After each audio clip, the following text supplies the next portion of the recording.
नमस्कार, सह्याद्री वार्तामध्ये आपलं मनपूर्वक स्वागत। खरं तर आपण आज पिंपरी चिंचवड या ठिकाणी आहोत आणि पिंपरी चिंचवडमध्ये जे न्यायालयाच्या प्रांगणात आपण या ठिकाणी आहोत।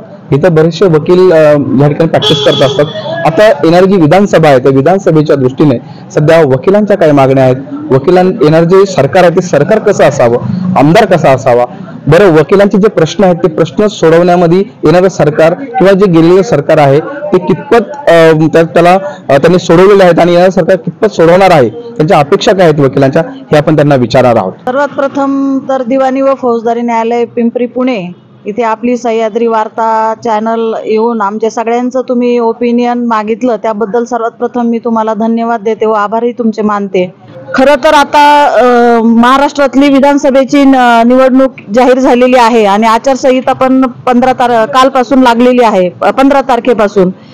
तर तुम्ही विचारलेल्या प्रश्नाचं उत्तर माझं असंच असेल की येणारं सरकार जे आहे तर सरकार कुठलंही असू द्या, आम्हाला सरकार म्हणजे आल्यानंतर त्यांच्याकडनं अपेक्षा एवढीच आहे की एक महिला म्हणून मी एवढं सांगेल की महिलांची सुरक्षितता, तसं राज्यघटनेमध्ये पण आर्टिकल 15(3) मध्ये स्पेसिफिक तरतूद आपण केलेली आहे की महिला सुरक्षितता असेल, मुलांची सुरक्षितता असेल, त्याच्यासाठी वेळोवेळी कायदे करण्याचा अधिकार हा राज्य शासन आणि केंद्र शासन यांना आहे।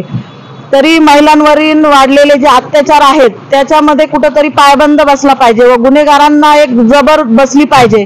या पद्धतीने फास्ट ट्रॅक कोर्टचं जे असे गुन्हे घडतात गंभीर स्वरूपाचे, तर ते फास्ट ट्रॅक कोर्ट तयार करून त्याच्या पद्धतीने आरोपीला लवकरात लवकर शिक्षा होऊन त्याला शिक्षा झाली पाहिजे।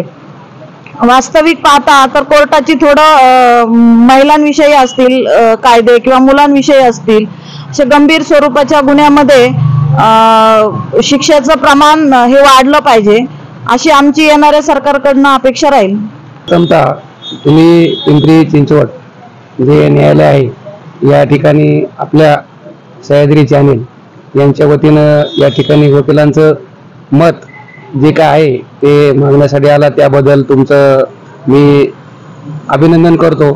त्याचबरोबर वकील वर्ग गेले 25-30 वर्षापासून पिंपरी चिंचवड न्यायालयामध्ये वकिलांच्या संघटनेबरोबर आम्ही सगळे काम करतो आणि सांगायचं झालं की प्रथमतः वेळेमध्ये संविधानानुसार या ज्या महाराष्ट्र विधानसभेच्या निवडणुका जाहीर झाल्यात त्या निवडणूक आयोगाचं प्रथमतः अभिनंदन करून या ठिकाणी आपल्याला जे मागील 5 वर्षामध्ये जी 2 सरकारे आली त्या 2 सरकारमधून जो जनतेला न्याय मिळाला त्या न्यायामधून आता पुढली भविष्यामध्ये 5 वर्ष जे सरकार येणार आहेत ते जनजागृती आणि लोकमताच्या मतदाराचा आदर ठेवून सरकार भविष्यामध्ये येणार आहे।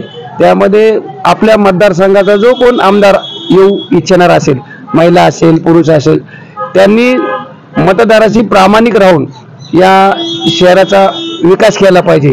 मी एवढं सांगेन की पिंपरी चिंचवड शहरामध्ये आम्हाला या मागील सरकारने जे ADJ म्हणजे जिल्हा सत्र न्यायालय आणि सिव्हिल जे सिनियर डिव्हिजन तसं जुन्नरला दिलेलं आहे, तसं पिंपरी विभागाला दिलं असतं तर खरोखर ते म्हणजे अधिक चांगलं झालं असतं। आणि आता नुकतंच मागील काही महिन्यापूर्वी हायकोर्ट सुप्रीम कोर्टने पिंपरी न्यायालयासाठी नूतन इमारतीचं वगैरे निगडी मुळशी या ठिकाणी बांधकाम चालू केलेलं आहे आणि ते सुशिक्षित आहे। भविष्यात 2 वर्षामध्ये तिथं न्यायालय होईल, परंतु या शहराचा विकास होण्यासाठी आमदारांनी प्रयत्न भविष्यातील केले पाहिजेत एवढं मी सांगू इच्छितो। मी ॲडव्होकेट प्रमिला गाडे, अध्यक्ष पिंपरी चिंचवड ॲडव्होकेट असोसिएशन।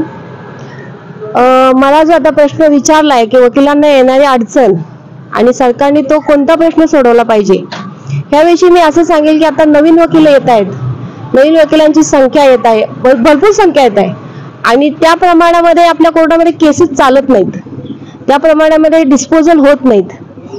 तर मी सरकारला विनंती करेल की जास्त न्यायालयीन संख्या वाढवावी जेणेकरून केसेसचा डिस्पोज लवकर होईल आणि नवीन वकिलांना काम मिळेल। आणि आम्ही बार काउन्सिल मार्फत मागणी केलेली आहे की नवीन वकिलांना स्टायपेंड म्हणून एक 5,000ची मदत सरकारने जाहीर करावी। ही माझी कळकळीची मागणी असेल नवीन येणाऱ्या सरकारला। आणि जर आपल्याला म्हणायचं असेल की आपल्याला सरकार कसं पाहिजे, तर सर्व लोकांचा, सर्व जाती धर्माच्या लोकांचा आणि सर्व समाजाचा विकास करणारं सरकार आपल्याला पाहिजे. कुठल्याही एका विशिष्ट वर्गाला घेऊन पुढे जाणारं सरकार आपल्याला नकोय. आपल्या इथे सर्व जाती धर्माची लोक राहतात, त्या सगळ्या जाती धर्माला पुढे घेऊन जाणारं आणि संविधानाचं पालन करणारं आपल्याला सरकार पाहिजे, हीच मी अपेक्षा करते. आणि आपल्या सगळ्या मतदारांना मी विनंती करेल की ह्या वेळेला तुम्ही सर्वांनी सुट्टी न मानता मतदानाला जावं आणि आपल्या योग्य उमेदवाराला मतदान करावं, जेणेकरून आपल्याकडे योग्य सरकार येईल, एवढीच मी अपेक्षा करते. धन्यवाद. तसेच काल आपले सुप्रीम कोर्टाचे न्यायाधीश चंद्रचूड साहेब यांनी ते पदावर असताना खरोखर अगदी मोठा निर्णय घेतलेला आहे की आतापर्यंत ब्रिटिश काळापासून चालत आलेली आपली जी न्यायदेवतेची मूर्ती होती, तर त्या न्यायदेवतेच्या मूर्तीवरची काल पट्टी काढली आणि त्यांच्या हातामध्ये संविधानाची प्रत दिलेली आहे. तर खरोखर ते आमच्या वकिलांसाठी अभिमानास्पद गोष्ट आहे आणि सर्वोच्च न्यायालयाचे आम्ही वकील वर्गातर्फे आभार व्यक्त करतो. तसेच आता जे नवीन सरकार येईल त्या सरकारने पण ते संविधानाचं अनुसारच लोकशाहीचं जसं राज्य म्हणतो आणि आम्ही लोकशाहीला मानतो हे वाक्य जे बोलतात तसंच ते संविधानाला अनुसरून त्यांनी कामकाज केलं पाहिजे, एवढी एक अपेक्षा आहे. विधानसभेचं इलेक्शन लागलेलं आहे. या विधानसभेच्या इलेक्शन मधून जे काय सरकार निवडून येईल त्या सरकारकडे माझी एकच अपेक्षा असेल की जे काय येणारं सरकार आहे हे लोकशाही पद्धतीने चालणारं सरकार असायला पाहिजे. आणि या सरकार चालवत असताना की प्रत्येक खात्यामध्ये जो काय भ्रष्टाचार होतोय तो जर भ्रष्टाचार जर कमी करायचा सरकारने नक्कीच प्रयत्न केला तर नक्कीच महाराष्ट्राचा विकास झाल्याशिवाय राहणार नाही. माझी सरकारकडे एवढे दोनच असतील की येणारं सरकार हे लोकशाही पद्धतीने चालवणारं असावं. मी ॲडव्होकेट विजय भोसले. आता नुकत्याच महाराष्ट्र विधानसभेची निवडणूक जाहीर झाली आहे. येणाऱ्या काळामध्ये आपण सर्वांनी मतदान तर केलंच पाहिजे, हा आपला संविधान दिलेला हक्क आहे, तो बजावलाच पाहिजे. पण त्याहीपेक्षा महत्त्वाचं असं मी सांगेन की एक वकील म्हणून जेव्हा वकील करत असताना आमचा सामान्य लोकांशी जास्त संबंधित असतो. सामान्य लोकांच्या अडचणी, त्यांचे जे काही भविष्यामध्ये लागणाऱ्या गोष्टी आहेत त्याचा अभ्यास करणं फार गरजेचं आहे. असं पाहिलं जातं की विधानसभेत किंवा संसद भवनामध्ये जे काही प्रतिनिधी असतात त्यातले 70-80% विधी पदवीधर म्हणजेच वकीलच असतात. त्यामुळे वकिलांना सामान्य लोकांचा खूप अभ्यास असतो. तर माझा असा विनंती राहील की ज्या लोकांनी विधी अभ्यास केलेला आहे किंवा सर्वच सदस्य जे असतात ते विधी तज्ज्ञच असतात, त्यांचा अभ्यास चांगला गाढा असतो, तर त्यांनी त्या गोष्टीचा अभ्यास करून सामान्य जनतेच्या हितासाठी जास्तीत जास्त काम करावं.